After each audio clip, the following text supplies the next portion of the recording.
Hey everybody, this is Travel RN Family. I'm coming to you guys with another video. I know it's been quite a long time since our last one, and I probably say that every time, but we do have plans in the works to get a lot more videos out and to stick with it.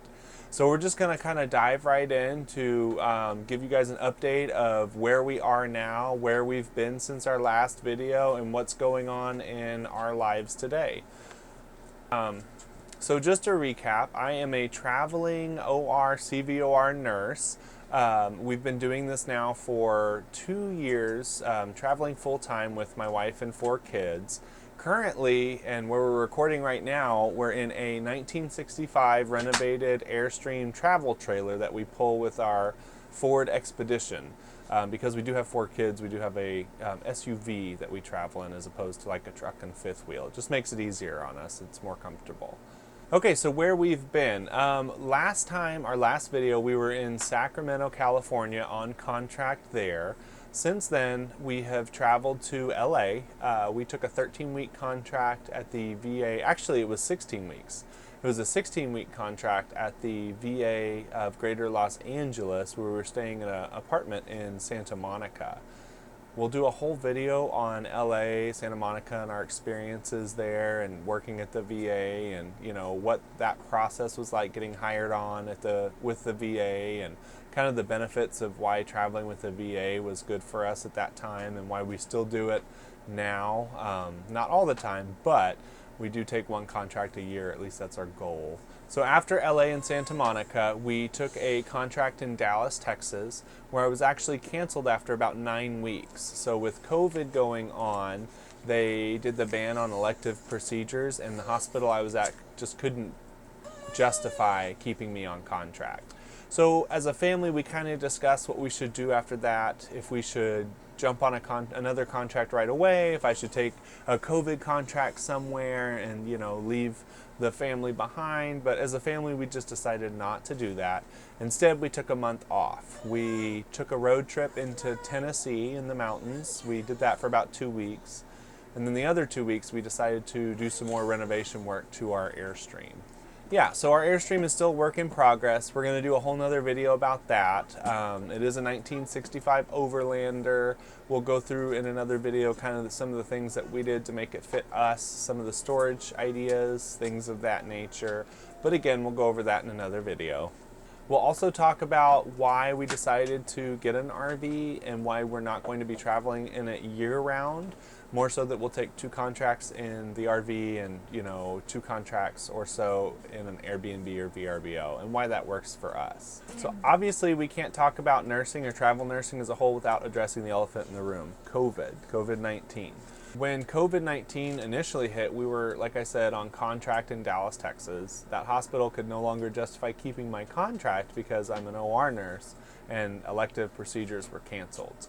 Luckily, I was 9 weeks through that contract and it was easy for us to adjust. And again, as a family, we decided to just go ahead and take a month off. It was a great month off for us. We did, a lot of stuff around the Airstream. Like I said, we took a 2-week trip into the mountains of Tennessee, which was great. It was a great time to spend together as a family.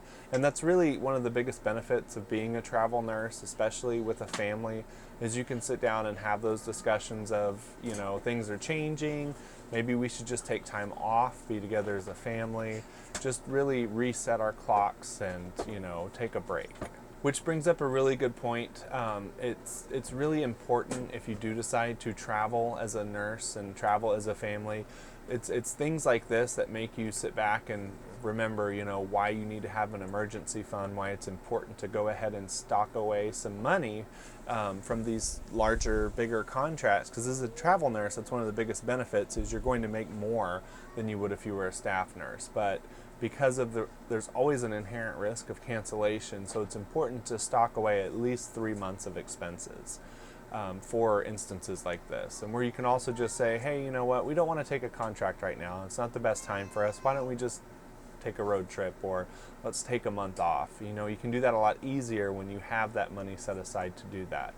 So I'm a huge advocate of, if you're going to travel nurse, especially traveling as a family, always have an emergency fund built up. We think 3 months of expenses is probably best for that, but we'll go into more of preparation for your first travel nurse contract in the future. One of the biggest benefits of travel nursing as a family is you set your own schedule. You don't let your job dictate your life. Instead, you get to do that.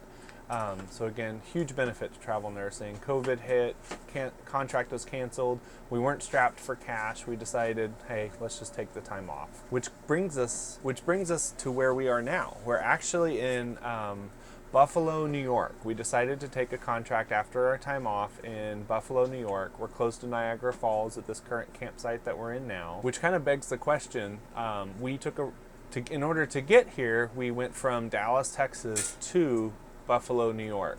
With COVID, we were super worried about crossing state lines, about being pulled over, questioned, where we were going, what we were doing, why were we traveling. Obviously, I'm an essential worker, and so we had our contract ready to show anyone who pulled us over, just to say, hey, here's my contract. You can see I'm an essential worker, but nothing happened. We weren't pulled over. There were no checkpoints, nothing at all. It was easy. It was a breeze, actually. There was hardly any traffic on the road. It was just super easy to get from point A to point B. Being on contract here in Buffalo, New York, or really as a travel nurse anywhere right now, one of the biggest issues we're running into are COVID regulations and lack of PPE. I will say at the current facility that I'm at now, we have adequate PPE, adequate staffing, the regulations are great. They've opened up. New York as a whole is in stage 4, and so right now the OR is operating at 50% capacity for surgeries, with plans to increase over the coming weeks. Which leads me to the next point. There's a lot of hotspots currently in the nation right now where there's a lot of ICU needs, med-surg needs, PCU needs, tele needs. You name it, there is a need for those nurses, those traveling nurses right now. And so what that's going to end up leading to is pretty high burnout, I think, and there's going to be a huge need for medical personnel in the coming future. Not only that, but OR and CVOR contracts are starting to open back up with a lot of backlogs and cases. So there's a lot of potential going forward for people to jump into the market now and start traveling and take those pretty high-paying contracts. So right now, that's kind of our update of where we're at right now. We do have a lot of future plans to put out some more videos. We plan on talking about our time in LA, Santa Monica, the hospital, working for the VA facility. We plan on doing like a little series on how you should prepare and get ready for your first traveling contract with the family, what you guys need to do to get there, our recommendations, and some ideas on traveling, whether it's an RV, Airbnb, VRBO, just kind of some hacks into doing that. And obviously health insurance is always a big one, so just stay tuned, like the video, comment, and let us know what you want to hear. Okay, Travel RN family signing off. We will still be high with the lights on.